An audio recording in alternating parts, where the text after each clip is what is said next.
Hi friends, welcome to VRA cooking channel. ఈరోజు recipe వచ్చి ఇన్స్టెంట్గా దోశ ఎలా చేయాలో చూపిస్తాను.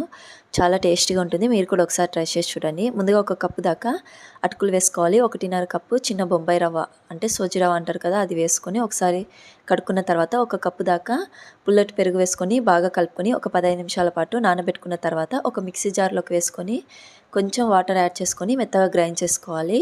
నెక్స్ట్ అందులోకి ఒక టేబుల్ స్పూన్ దాకా బేకింగ్ సోడా, తగినంత ఉప్పు వేసుకొని బాగా కలుపుకోవాలి. దోశ పెనం పెట్టుకొని హీట్ అయిన తర్వాత దోశ పిండి వేసుకొని మందంగానే దోశ వేసుకోవాలి. పైన మూత పెట్టుకొని 1 నిమిషం పాటు కాల్చుకోవాలి. ఒకవైపే, అసలు ఆయిల్ కూడా అవసరం లేదు. 1 నిమిషం అయిన తర్వాత తీసుకొని సర్వ్ చేసుకుంటే ఎంతో టేస్టీ అయిన దోశ రెడీ అయిపోయినట్టే. ఈ దోశని పల్లి చట్నీ లేదా కొబ్బరి చట్నీతో తింటే చాలా అంటే చాలా టేస్టీగా ఉంటుంది. మీరు కూడా ఒకసారి ట్రై చేసి చూడండి. అలాగే నా ఛానల్ని ఫస్ట్ టైం చూసినట్టయితే సబ్స్క్రైబ్ చేయండి, లైక్ చేయండి, షేర్ చేయండి.